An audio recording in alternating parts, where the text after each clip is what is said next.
alinlangan, o mayroon tayong mga pag-usig, minsan parang tayong naibubuwal na. Tagalog pa na. Pero hindi naman tayo totally nalugmok. Buhay pa rin. I mean, kumikilos pa rin. Bakit? Tungod na sa presensya sa Ginoo nga nagapamuhat sa atong sulod. Ngano man tang nabuhi, ngano man tang nakalihok. Tungod na sa Ginoo, sa presensya sa Ginoo. Usahay ang atong gibasihan kinabuhi ka namang mga butang. Tao, butang nga naa sa guwa. Ang tinuod nga kinabuhi nga madaogon anaara gayon sa Ginoo. O ang atong Ginoo nagapuyo sa atong sulod. Ang espiritu sa Ginoo maoy importante nga atong masinati sa matag adlaw. Sama sa giingon sa pulong kung atong estudyuhan naa na tanan nato. Ang Amahan, ang Espiritu Santo, si Jesus Christ na anak tanan nako.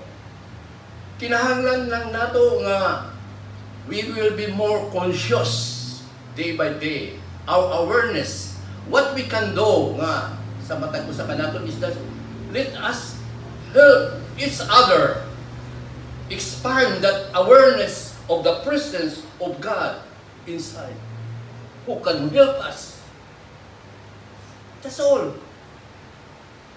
In a gathering, pag nag-fellowship ka ni, is an impartation, is a sharing of what I have experienced in God.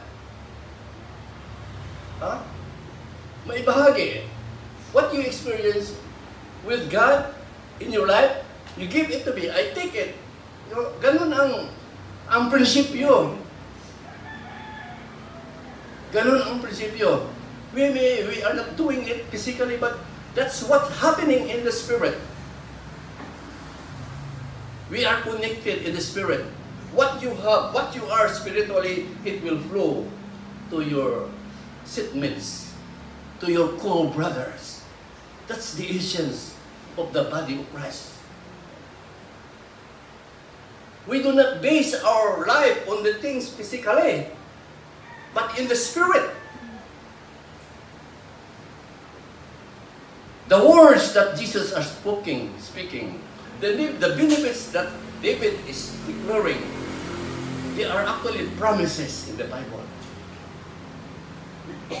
We've been reminded early this year that Rome to Iga, we are assured of God's promises, God's protection, God's provision. Lastly, God's presence. These four P's, sige nang maunay atong huna-hunaon.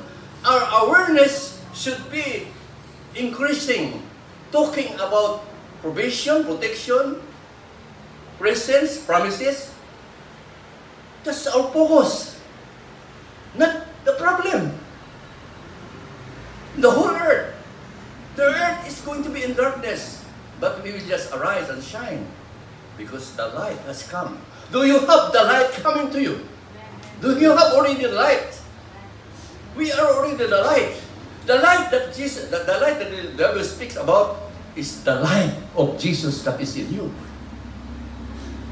In Him was life. Diya kaniya ang kinabuhi. In Him was life, and that life is the light for all men that comes into this world. Is it true? Muna yung sa John chapter 1. Well, we come here now. So, sa atong pagtuon ng kulang karon, we can know and understand what are the 6 benefits that we need not forget. 6 targamin ha. The promises in the Bible are so many. Si David nag-mention na unong kabibibits. And then, how and where do these benefits, how do they evolve? Ano naman kung sa manang evolve? How are they developed? How are they going to progress, to make a progression? Yung bang presensya ng God, if we call the purpose as a word o tanang benefits, is the benefits, is the purpose that we have taught. We are just hearing. Ano yun? Protection, provision, promises, and the presence of God. Are this progressing in our lives? It is. It is progressing. But you cannot see it physically. You do not have to see it physically. Because it must happen in your spirit. Inside you. In the very deepest recesses of our being. What is that? Where is that? In the spirit. The spirit realm is a dimension of life. It is a sphere of existence. A sphere of existence. Mahirap doon na may nakasabot ko muna. Mayroon tang dimension sa life na bisag di ara ko nga rin, I know. I can experience God.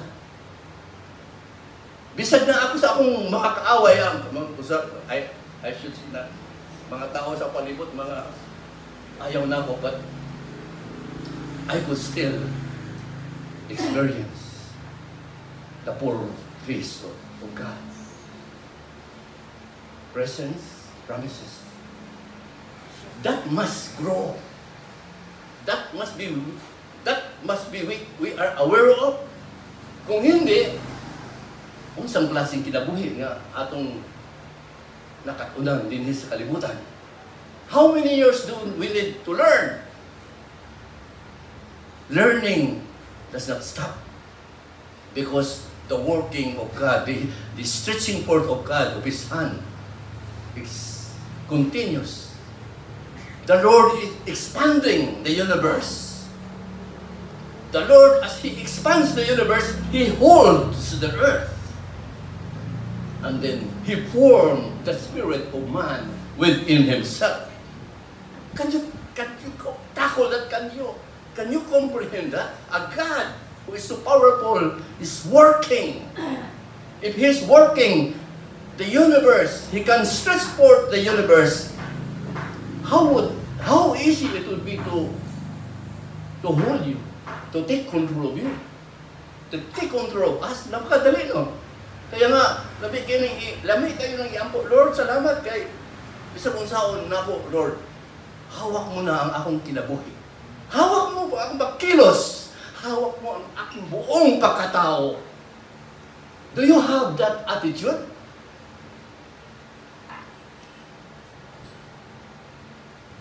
Really, no? So let's share from the David. What are the benefits? Niingon si David nga, Daiga, bless the Lord, O my soul, and all that is within me. What do you have within you? Stir it up and let him. Praise God, bless God. Whatever you have. The good thing is that we come here nothing, but God placed everything in you. When we come here on earth, we brought nothing. There was nothing. But He placed everything in you. But this everything, He started it with every spiritual thing in you. So, ang atong himuon dapat maudi daigon, purihin. Daigon, sa manas Bisaya ba? Daigon ka, Ginoo. Daiga ang Ginoo. So, the word's blessing, marami niyan, Kaya nga, kinanta natin, there are 10,000 reasons that you can bless the Lord. Pila na atong habalaan. Blessing God is because you want to worship God. Because you want to love God. You want to obey God.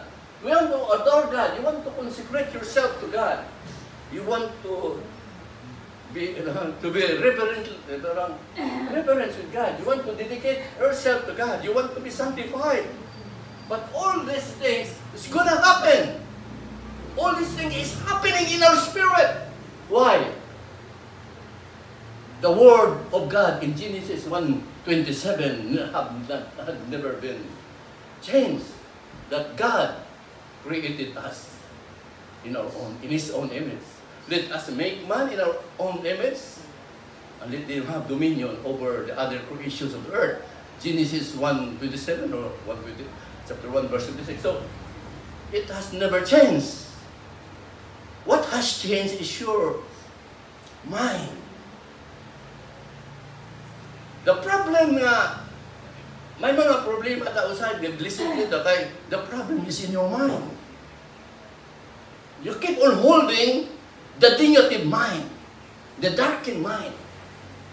Kinsa man ang tao nga siging ang mukhang mula, bubuha sa baba, mga laway.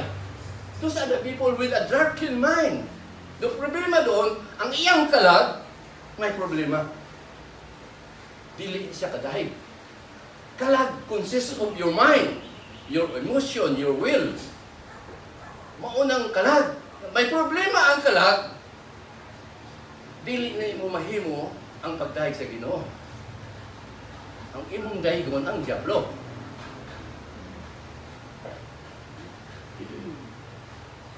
Apan naman Ginoo, naman Espiritu.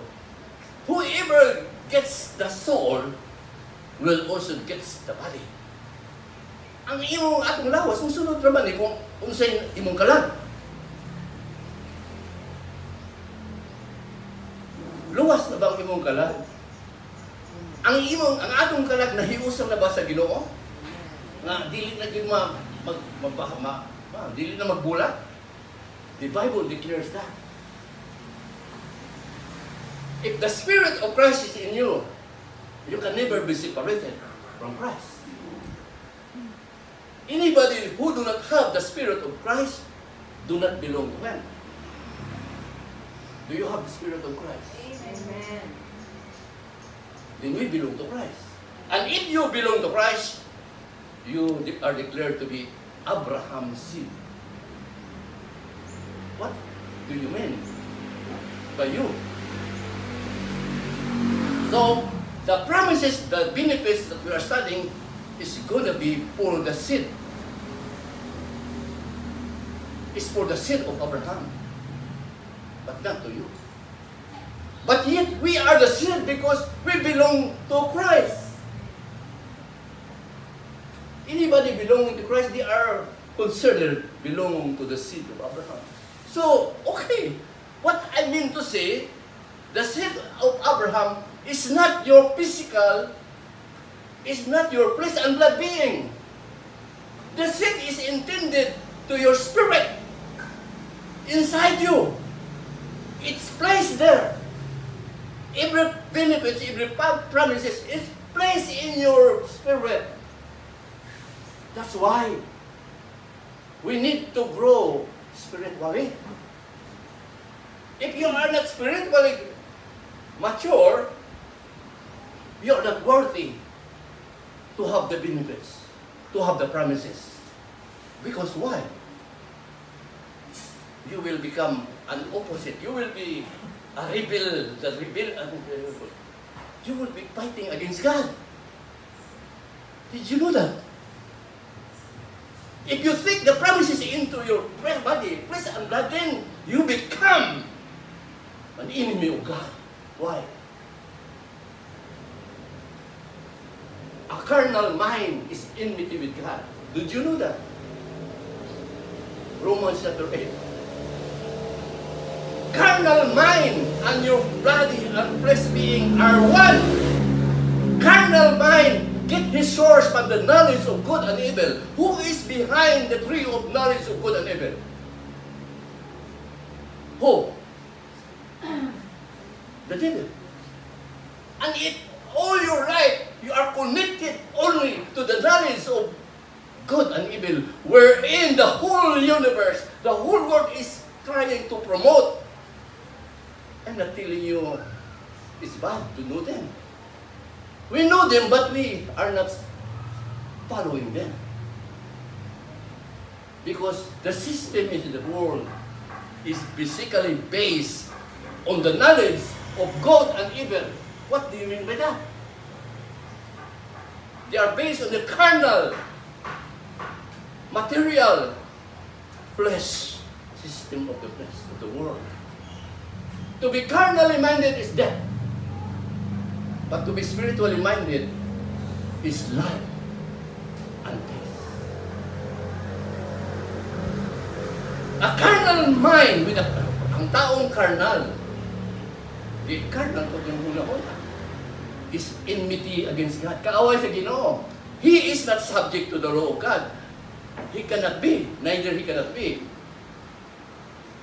So that they that are carnal, they that are fleshly, what does the word of God say? They that are of the flesh cannot please God. Baka lang ni atagari sa simbahan, sige ta puri-puri ba? Actually, tawhanon ta, unod-nun ta, kalibutanon ta. Is that the way you're in the church? So that madasig natin ng kalibutan na maubanta si ilang paagi, which is carnal, then don't think that. Don't put that in mind. That's the opposite.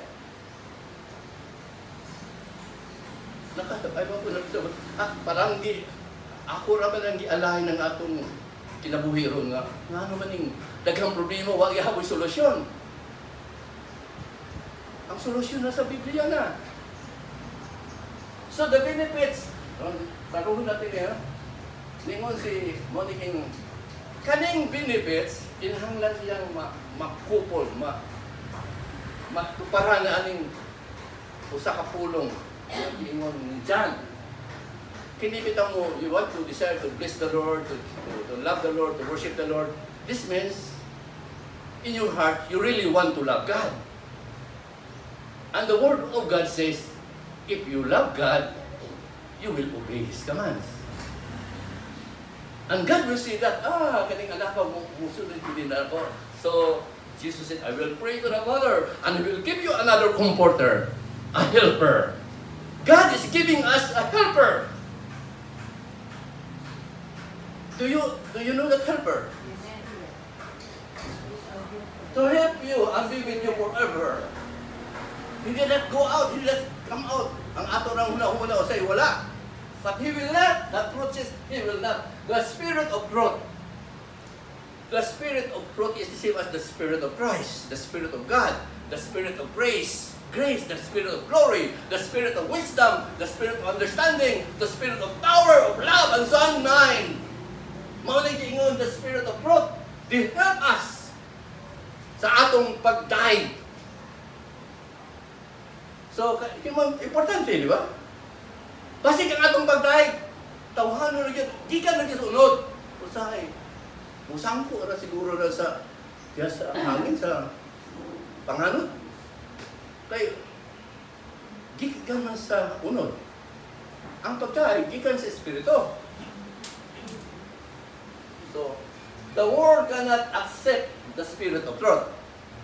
The world cannot accept because the world that sees Him. The world does not know Him. Pero ikaw, you know Him. We know Him. Di ba?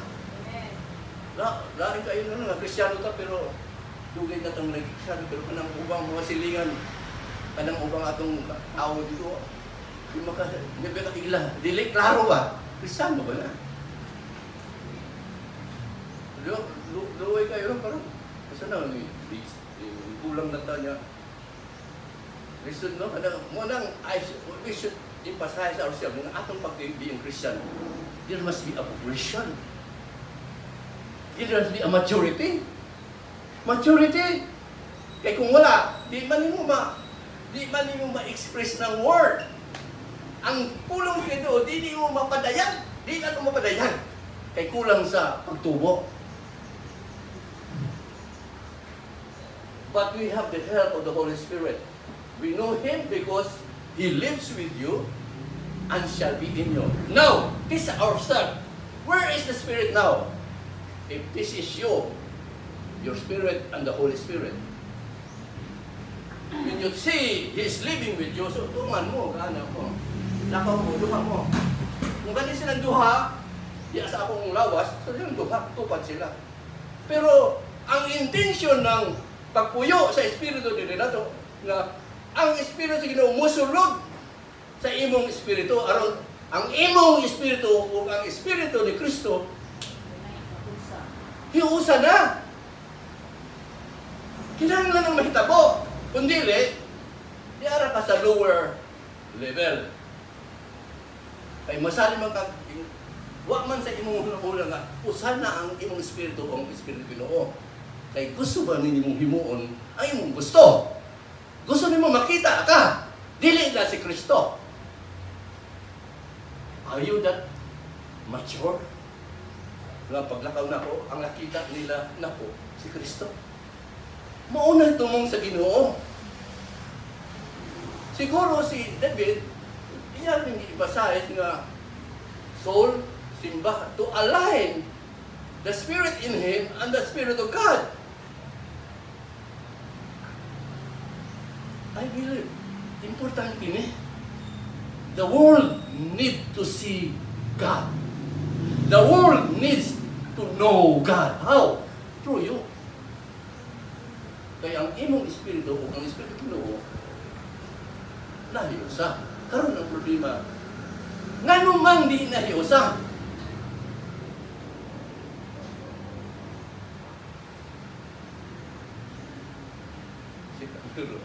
Ano mo na ulit? Kinahanglan surrender, di ba, sa Ginoo tanan?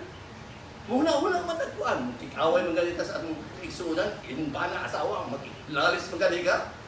Kaya di ka man umahi isang Espiritu sa Ginoo. Sabi ni Pablo, sabi ng God, make my joy complete. Maging lubusin ninyo ang aking kagalahan. Maghari sa inyo ang pagkasundo-sundo. Mga mag-asawa, mga pamilya, anak, magkasundo-sundo para malubos ang kagalakan ng Diyos. Gusto nating i-bless ang God, which means na gusto nating malubos ang kagalakan ng Diyos. Can you imagine if you make God happy? You will be strong. The joy of the Lord is my strength. Lubusin ninyo ang kagalakan. Maghari sa inyo ang pagkasundo-sundo. Mabuklod kayo sa isang pag-ibig. Maging iisa nawa ang inyong puso at diwa. Mga mag-asawa, mga anak, pamilya, isa ba ang inyong diwa? Puso. Naging isa yan kung saludo tayo sa Espiritu nga nananahan sa atin. Ang problema, hindi natin natutuhan na mamuhay sa Espiritu. Those who live after the Spirit do mind the things of the Spirit. Those who live according to the world, to the flesh, they mind the things of the flesh, to the world. It's not bad to be in the world, but do not live like the world.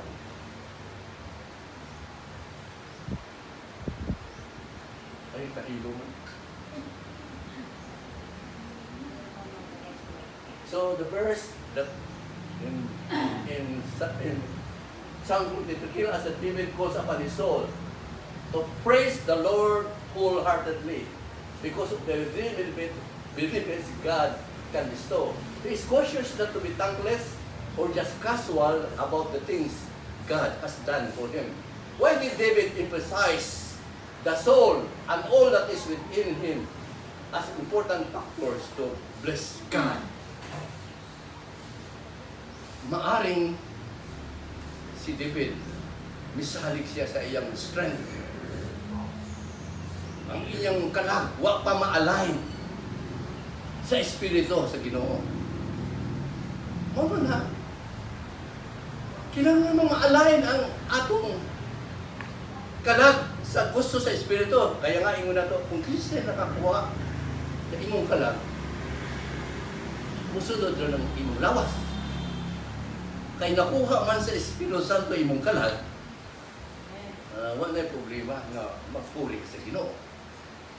Pero kung wala, you're trying your best with all your might, with all your own understanding, with all your strength, not God's strength. It must be God. No, as I said, nganong nabuhi ka? Tungod sa Ginoo. Nagapamuhat ka na. So, alam mo, no? Tungod sa Ginoo. Nganong buhi ka? Tungod sa Ginoo, nagapamuhat na ako. O confirm lang ko nga, Lord. I am conscious sa iyang paglipaw. Kay labi na kitang gulang, ato nang naon sige nga, kini bang mabuhi na, di ka na, ang trabaho ta dito, wala ka overtime, sige, pupunta tayo na, di na namo mahimo. Munang, di na, kulang na, imong, pukso ni mo ang kinabuhi pinaagi sa imong physical. Di na kinabuhi nga espiritual. Ang kinabuhi espiritual ay espiritual. Kung may mo mag-exercise na imong i-illustrate ang spiritual sa kuminsan ang atong spiritual i-illustrate na to sa physical, okay. But what does it mean in the spirit?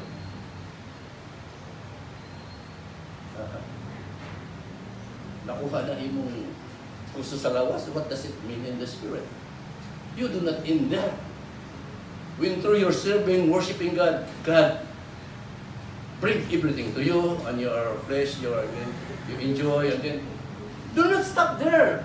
Think of what do you experience now. What do you experience now? Think of it. What does it mean in the spirit? It means that without God, you will not live. Kaya, total dependency sa God.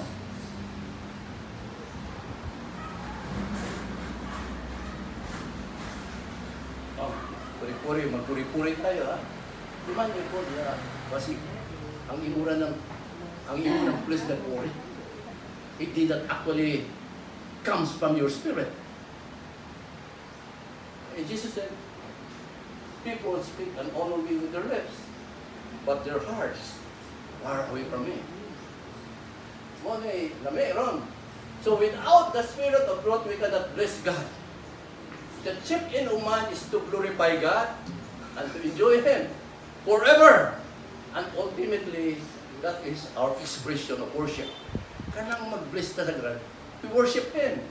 Kunya, ang atong focus, mag-glorify ang Ginoo. In the fall of man, the image of God in us was marred. Naguba ang imahen sa Ginoo. Because in the beginning, God created us in His own image. Karon nag-fall ang man, the image of God in Adam, the first Adam, was destroyed, was distorted. But don't worry. But it's not lost as long as the Lord is repairing His image in us to Christ. How is the marred, distorted image of God na nasa nato? Christ has to enter in. Kaya, sa ano nga taong wala si Kristo, tayong di na magbago. Dili ma-restore ang image sa Ginoo. Karon, dugay na biya nga di, maglantaway ta nga, uy, mura na kay si Kristo, ang naglang.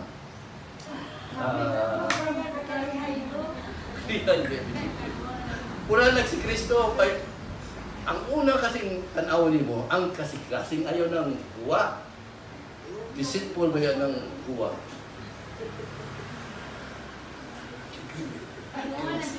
Gangisin mo lahat.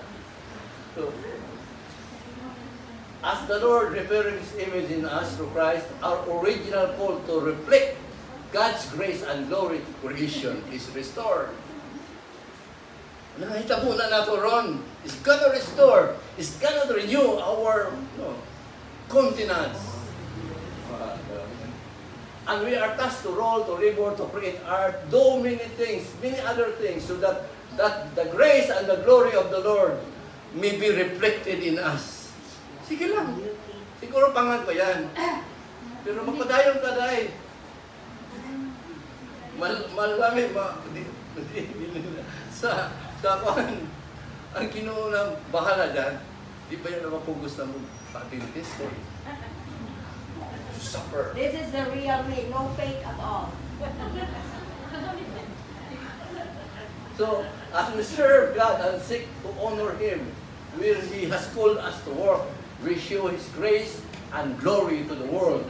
Then the words in Psalms 145 will be fulfilled. Ano yung last verse ng Psalms 145? Lagi nung memorized pati. All flesh shall bless His holy name forever and ever.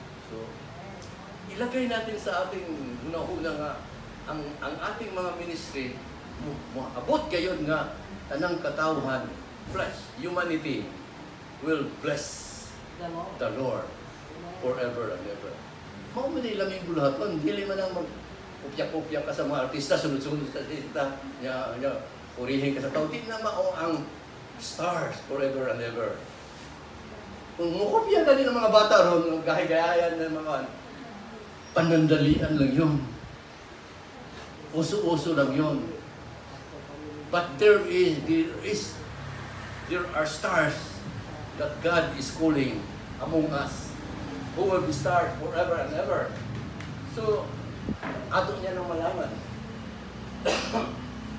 So we have this word, anytime the Lord give grace and glory, wala magtinalo sa Ginoo, ang grasya, ang kayang himaya, naa na to. Asa man na? Naa na to. Kasulod, no good thing will be told from those who walk uprightly. Sa mga righteous. This verse, Ephesians 1:3, maunang verse nga magpatutuo nga without the Spirit of God, without the Spirit of Christ, we will not actually be able to bless the Lord. Because the helper, sabi nga natin kanina, the helper will help us how to bless the Lord.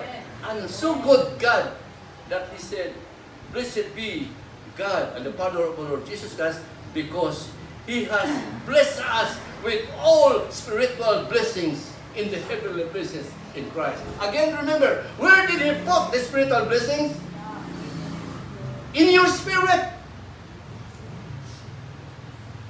Wala sa inyong huna, sa tawhang huna na, but He put it in the spirit.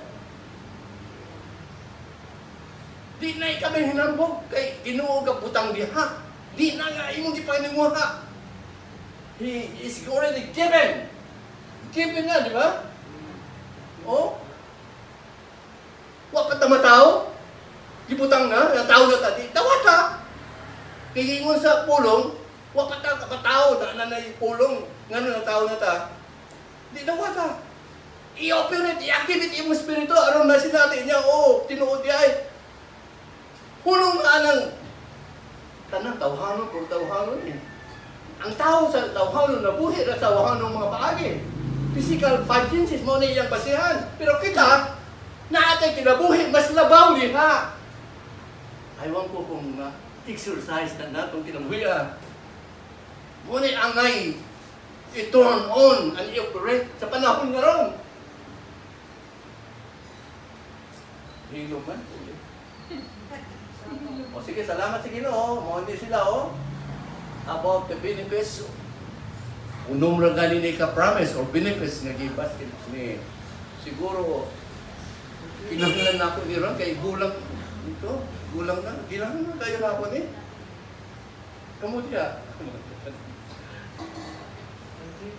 Forgiveness. Ang sala sa tibuok kalibutan, nawagtang na. Lantawa ang kaldero, lantawa ang kaldero ng Diyos nga nagawagtang sa sala. Kikuha na, giwagtang na ang sala sa kalibutan tungod sa kaldero nga si Kristo na mata. Ang healing sa atong mga sakit, gikuha na. Kaya mong response kung gigong akong flesh. Kaya mo, lagi kong sarili ko yung salita nga, when I talk about myself, I do not live mainly on the flesh. Are you, wala mga gulang, antod karon ba, ang atong panguna-una, ang atong kinabuhi, mga what ba rin sa five senses? Five senses. Do you know your five senses? Kung ang atong kinabuhi, nabase sa five senses, then that's good for the flesh and blood man. That's good for the outer man. But the problem is, no matter what you do with this outer man, it's going to decay, to perish, to weaken, to be consumed. That's the nature. That's the design of God. Our flesh being, our outer man, is intended, is designed, is purposed to decay, to weaken, and to be consumed. But praise God, the Word of God did not stop there. Do you experience the inward man being renewed, quickened, strengthened? Do you experience that now? If not, be born again. And focus on that inward man that you are. A real identity is Christ. And Christ in you is the inward man inside you. Focus on that. Live on that. Activate that. Rather than living by the five senses. What you hear, what you feel, what you smell, what you touch. Yeah, that's okay. But that man is designed to die. Jesus said, that man died with me. That man was crucified with Christ. Nevertheless, we are living, yet not us anymore, but Christ living inside us. So that the life that I live now, today I'm living, not for myself. He is living in me. He must be seen in me. He must be seen in me. What manner of love that God has bestowed on me, that He has called me His children, His child. Now are we the child of God? We are the child of God, but it does not yet appear of what we shall be. Wala pa, siguro, iba niyo mo makita, pangagkapon. Napaniniwa diferensya. But when Christ shall be revealed in you, you will become like Him. For we shall see Him as you are. We shall see Him as He is. Sige lang, ayaw kahadlok, ayaw. Bukol-bukol diha. Ayaw kahadlok kung sa daan. Bati diha. Lantawa ang imong tinuod nga pagkatao sa sulod. O pat tindugan na siya. Pwede ba na? Pwede mo na. Muna, magsusi muna. Lami, no? So that's healing. Alright. Diha na itong ma-experience ang healing. Ang healing sa atong physical body can be done outside medicine, ba? By entertaining outside thing. You take the medicine, you take vitamins, you take antibiotic, you take everything outside to maintain your physical health. And yet, yung mga tao naayo na. Nakapalit na siya tamba, naayo. After 2 years, naano pa sakit. Nakagita na po siya tamba. Naayo na pa. Naayo na po sakit. Lahat na ng sakit, yan. Naayo, namatay din.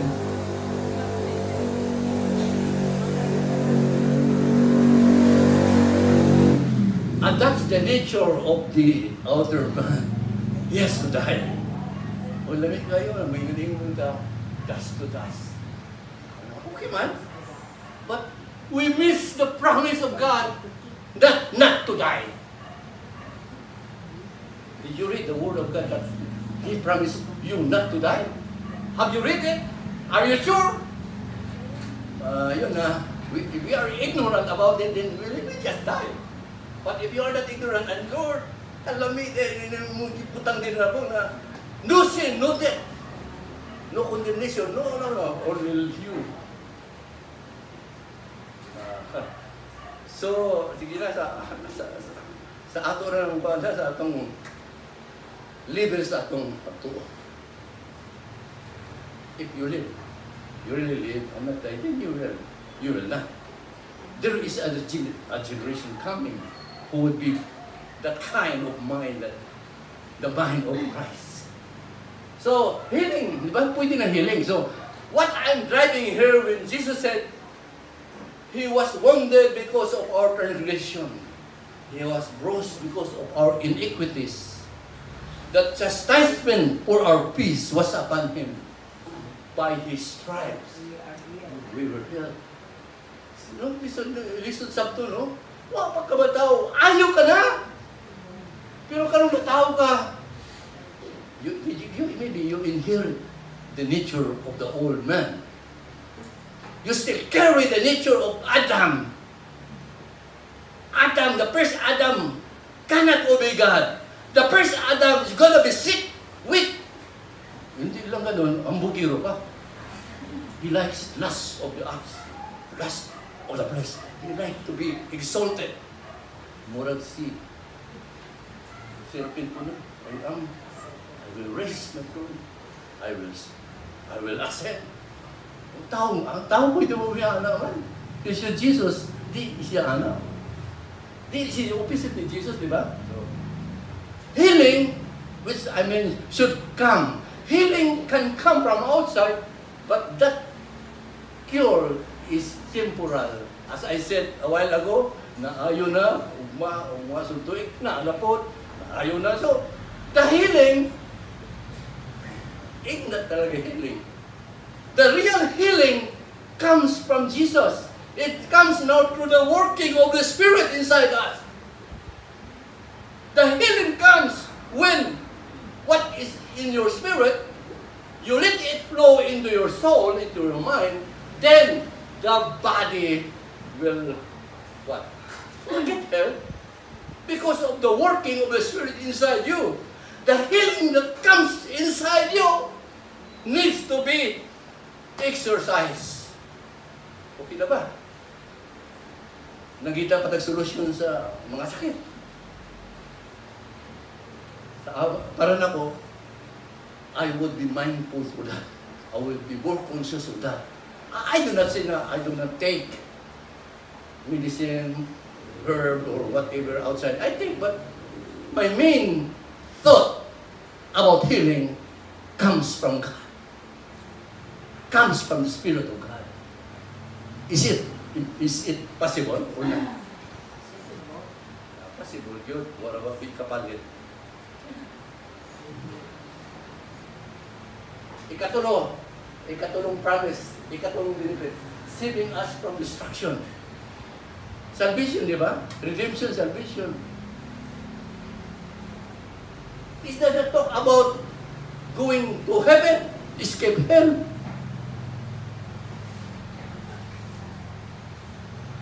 Is that limited to that? Pero ang doktrina, kilimit doon. It talk about when you die, where will you go? Di ba opposite that? Jesus promised life and then you preach death. Where will you go when you die? I'm not hurting anybody. We came there and evangelism explosion. When you die, where will you go? Are you sure?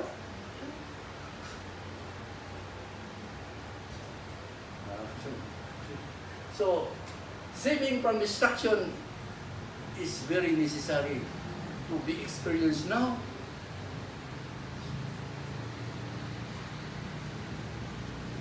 The Savior who will save is in you.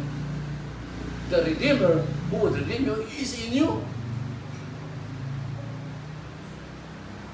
You will be saved. Number 4, crowning us with loving kindness and tender mercies.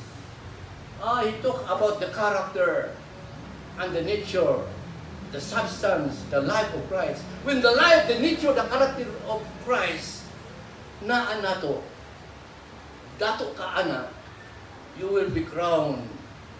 May naay crown. When you studied about crown sa doktrina sa atong Christianity, parang bilang corruptible crown, crown of salvation, crown.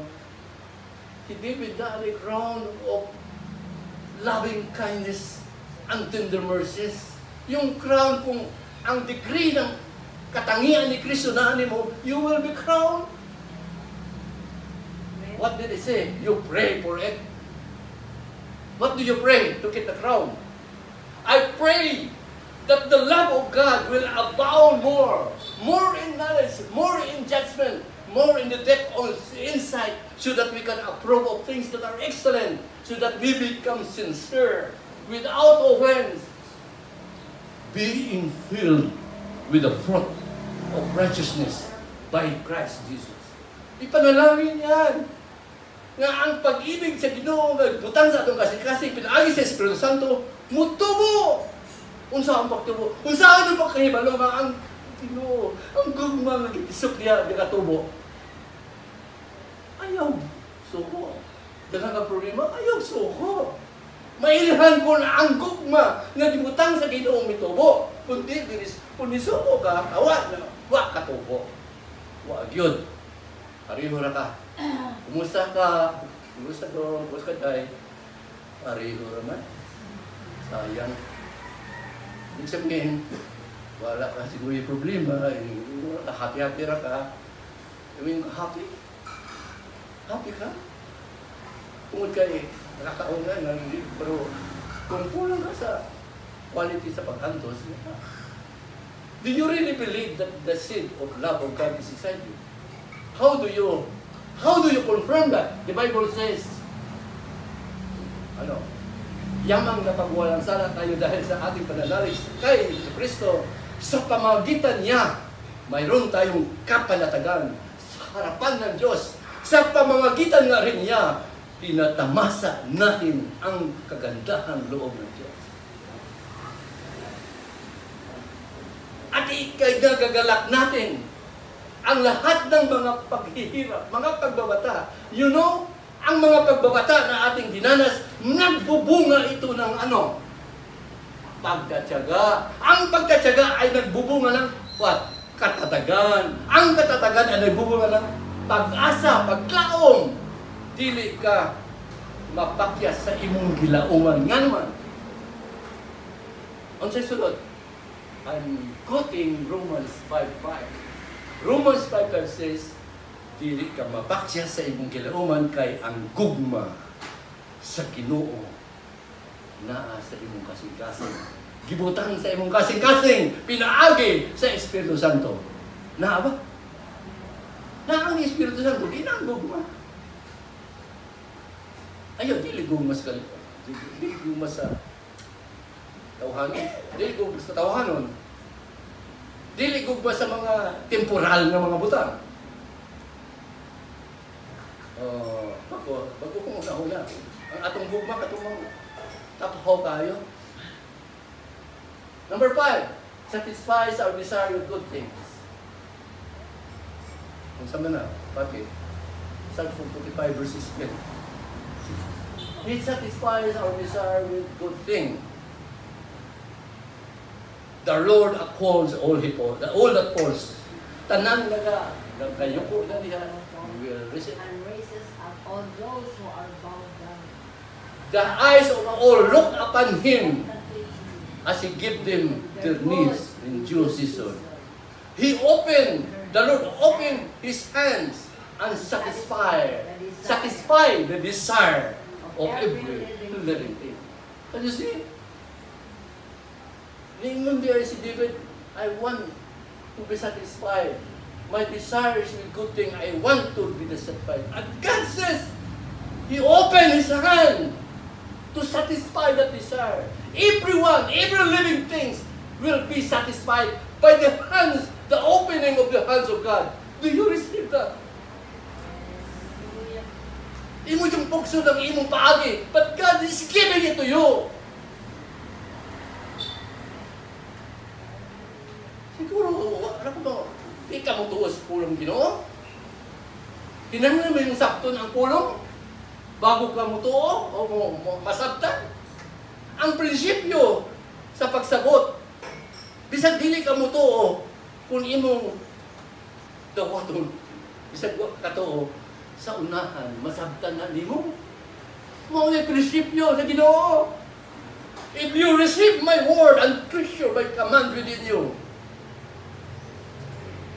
then you will understand. answer. Sabi ko, my son, attend unto my word. Incline your ears unto what I say. Let it not depart from your eyes, but keep it in your heart. Why? The words that you keep in your heart, they are right. And they are health to you. So nandiyan na pala ang solution sa healing. The Word of God. The Word of God will heal you. The Spirit of God will heal you. Jesus Himself will heal you. But where is He? Inside you. Ayaw kung anong yung consciousness about where they are. They are not outside you. He's inside you. He dwells with you and shall be in you. Lastly, mau niya itong gusto niya kay magkagulang. Ang promise sa Ginoo na He's gonna restore the strength of our youth. Like an eagle. What's the requirement? Do you pray? Do you rely on God? Isaiah chapter 40 says,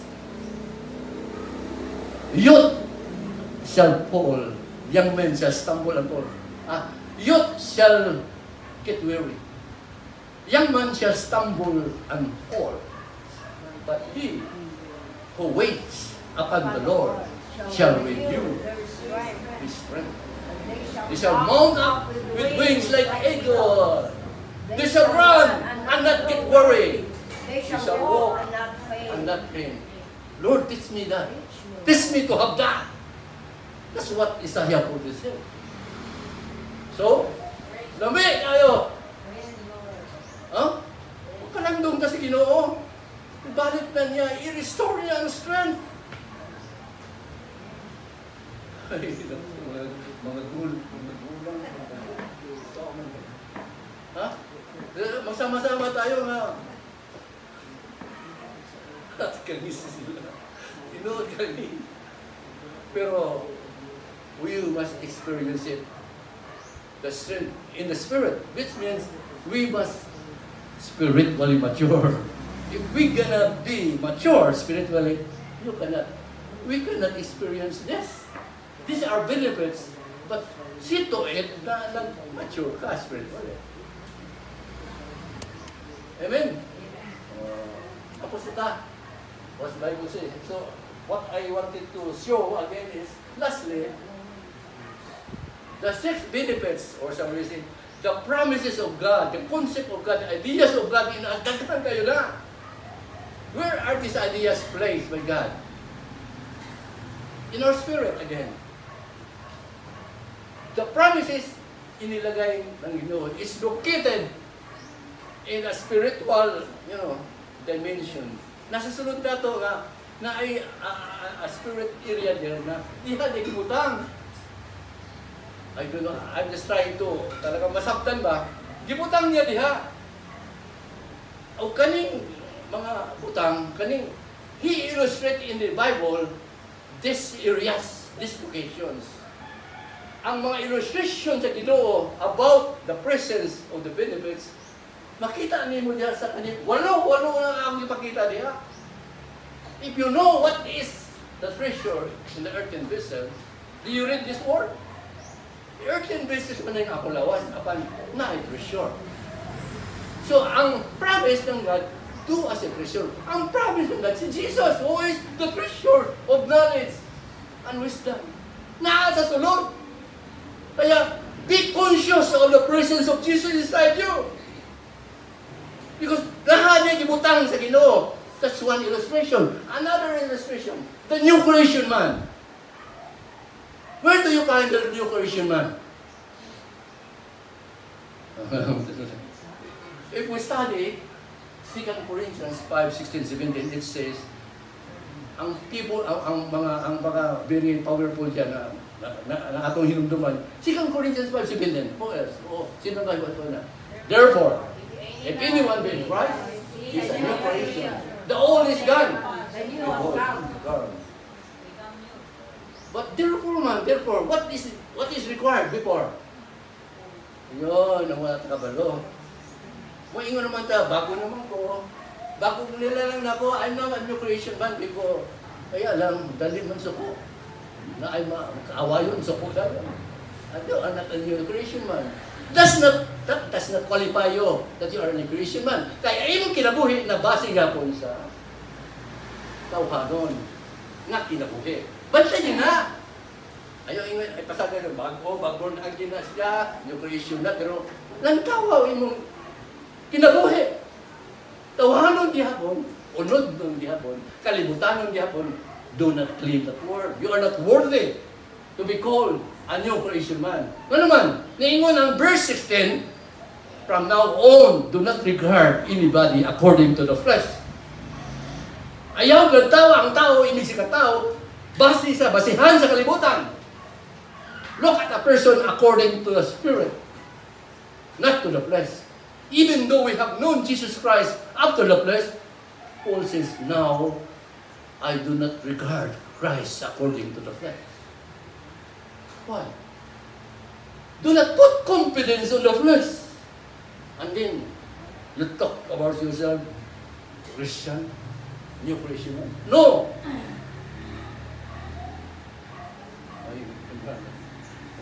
Say number 3, another restriction, the man that is joined to the Lord. Anybody who has been one who joined with the Lord, anybody who is joined to the Lord, what did he say? Anybody that is joined to the Lord, what does he say? His spirit and the Spirit of the Lord is one. So is it important to be reminded, to be conscious every day na I am joined to the Lord. I am joined to the Lord. But to be reminded and to have that habit, think of yourself as spirit. Think of Jesus as spirit and you are one together. That's how you apply the word. No. Tama na. Number 4, the new one that is created in the image of God. Are you righteous? Amen. Pwede ba lami ba kayong i-declare na, I'm beloved, I'm son of God, I'm redeemed, I'm saved, lahat na. Pero let me ask you, are you created in the image of God? Is the image of God real in you?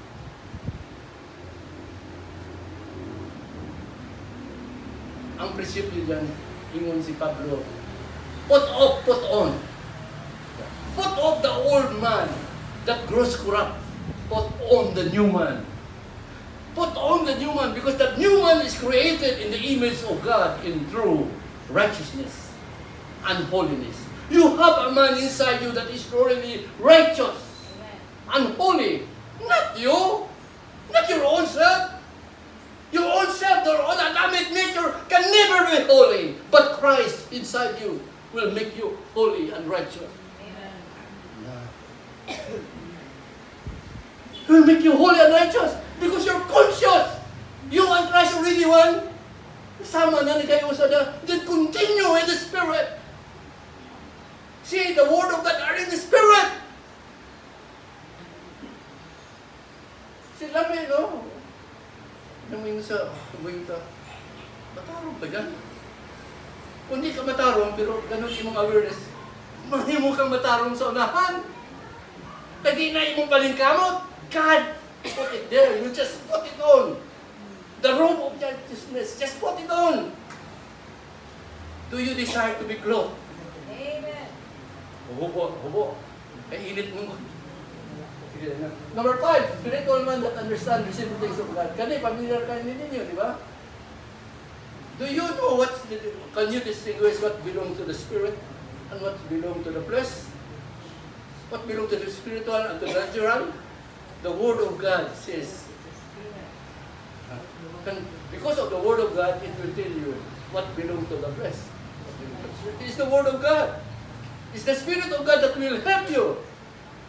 And to be called a spiritual man, the Bible says, if you are a natural man, ayaw ko ayaw ko na kasabot ka, nakaka sa mga nakakadawat ka na. Only the spiritual man can understand the things of God, the things of the Spirit of God. The Bible says, 1 Corinthians 2:14, The natural man. Who is the natural man? The outer man. The blood. The flesh and blood man. Your natural man. Yung birthday mo. That's the man. That man cannot receive the things of the Spirit of God. Do you agree with that? We celebrate our birthdays. And then we forget. Wait, nawala naman ako sa Ginoo. Okay. Naanod naman ka sa mga kinihirawan sa kalibutan. Sige, well, okay. Nag-celebrate ka, pero don't forget that you are a spiritual man. Because it's the spiritual man who would understand the things of the Spirit of God. The natural man cannot receive it. They cannot understand them. To them, they are foolishness. Because the things of the Spirit of God is understood only by the spiritual man. Amen. Na, inward man. Tapos talaga, pari-pari ko lang. Inward man, outer man, lahat. Sultin na ako kanila. How do you know that you are a man of the outer man? Kaya nabasa naman ka sa things you see eh. Managing ni Pablo, do not lose heart. I do not lose heart, even though this outer man is gradually decaying, wicked, consumed. Kaya matanda na eh. But, thanks God, there is an inward man in me that rise up and be renewed. Kung di na mo ma-experience ka ng party hanga, the inner man, the inward man is renewed, strengthened. Bubangon ka. Maunay, maayo na to. So, diingon si Pablo po sa Romans, we are not debtors to the flesh, to live after the flesh. Because if you live after the flesh, you will die. But is it possible that the outer man that is going to decay is possible to make it alive? My question is, the Bible says the outer man is intended to weaken, to decay, to perish. But is it possible that this mortal man is going to be quickened? Yes. How? By the arising of the inward man. How would the inward man arise and be alive in us? How? Living in the Spirit. Paul says, I do not live on temporal things. The reason I am happy because I do not trust everything on what I see. The things that I see are temporary. The things that I don't see, which is the things in the Spirit, are what are the desires of my heart. So, okay. So we can still quicken this nangahinang katawan by the working of the Spirit. Praise God. Tapos na ta. Inner man strengthened. Pray naman na. According to the riches of glory, to be strengthened in mind, in our spirit. So, the prayer of Paul was to be strengthened in the Spirit. Hindi naman sa physical. Not to be strengthened in the Spirit to become strong physically. Because the flow is from the Spirit into the soul, into the body. Oh, that's a principle. You know. Then, lastly, do you want Jesus to arise in your heart? There was a prayer with Pablo.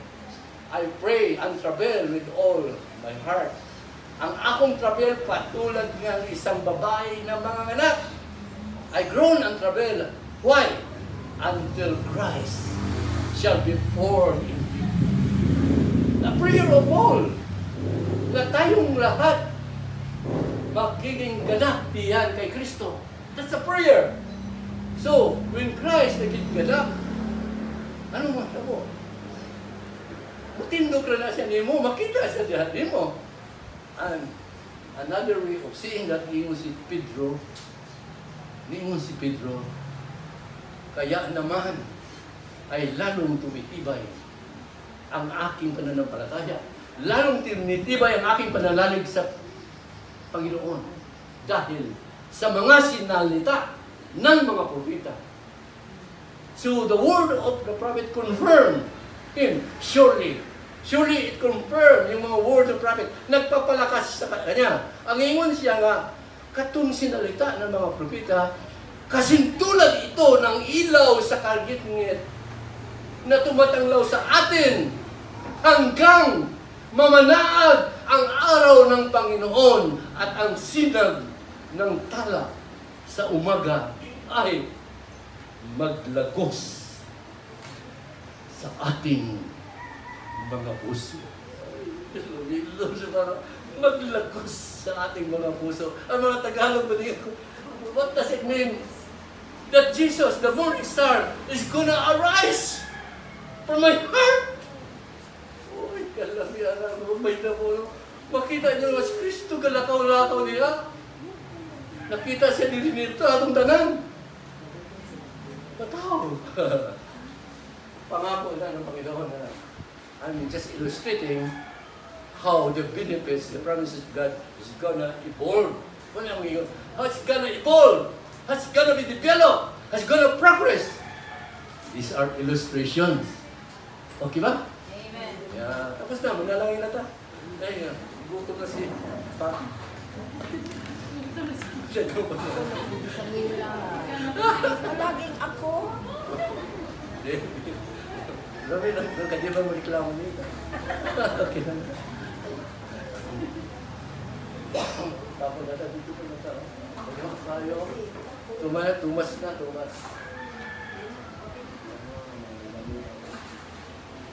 Summary. Ang mensahe ni Jesus na we need to be empowered with our soul to bless the Lord, which is initiated by God. Who is the one who bless us first? It is God who bless us first before we can bless the Lord or our soul. Di na sa atong kagalingan, but God has to bless us. Did you hear the promise that the promises of God is to Abraham's seed? Kita na. So,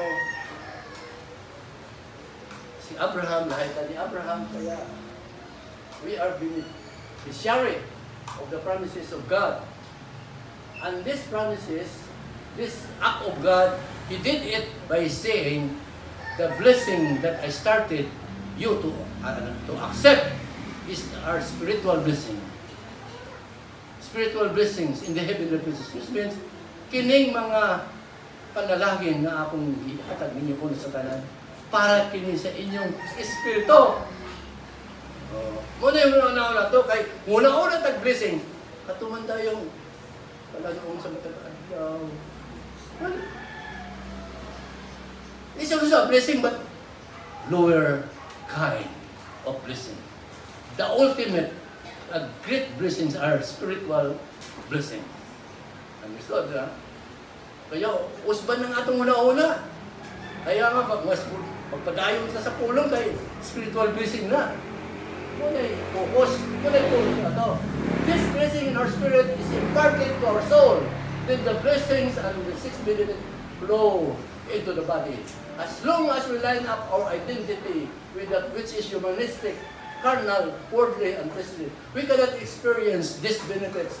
The promises of God cannot be experienced, and even what is stated in Psalms 103, verses 1 to 5, we cannot experience it because of our carnality, our fleshly life, our worldly life. You cannot experience this. We cannot. Are we conscious and aware enough of the places in our spirit where the moving, the steering of the Spirit of God happens? Are you aware? Are you experiencing the Word of God? As you hear it, it's going to stir inside you. You know the question, no? Let us examine ourselves. Kanipang makadulog ng kulong. Do you experience a stirring? Ano bang gihalo na yung sulog na? It's something. Do you experience that? That means that your spirit is alive. When you heard the word and it's spoken, and there is a stirring. Kung wala, kasi doon ka sa daing ranita, sa mga laing, doon ka sa mga, that's the matter. So, wala na. Nakuha na ka di. Ha? Paundahan ko na kulo ka. Sumuha na to, ha? Summary. We challenge everybody. To, manitog ta. Pagkakamp po. Kayo naman. Run out with it. Manitog ta. Pasalamat sa Ginoo. Atong palandungan ang pulong sa Ginoo, especially sa mga kinahanglan nato, healing, strength. We need satisfaction. We need to have the love of God abound in our hearts. Lord, we thank you what you have spoken, O God. We continue to receive, Lord. It is by receiving that we will grow. Without receptability, Lord, kung bisan ang kalibutan, ang desierto kung dili mudawat sa ulan, desierto na yun na kanunay. Apan, you created your creation with ability, the character to be receptive, including people. The people which is the noble of all your creation. You have created us, Lord, with the ability to receive your word. That's why, O God, you said, if you receive my word, treasure my commands within you, seeking for it as with silver, searching for it as with hidden treasure, then we will understand God. We will understand the fear of the Lord, and we will find knowledge of God. Lord, salamat. We need to increase our ability to know about God, to know God.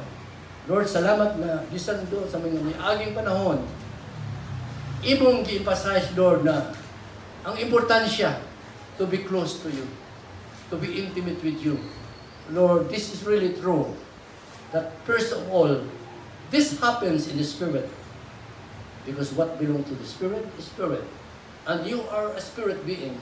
We activate, therefore, and operate our spirit to be made strong spiritually.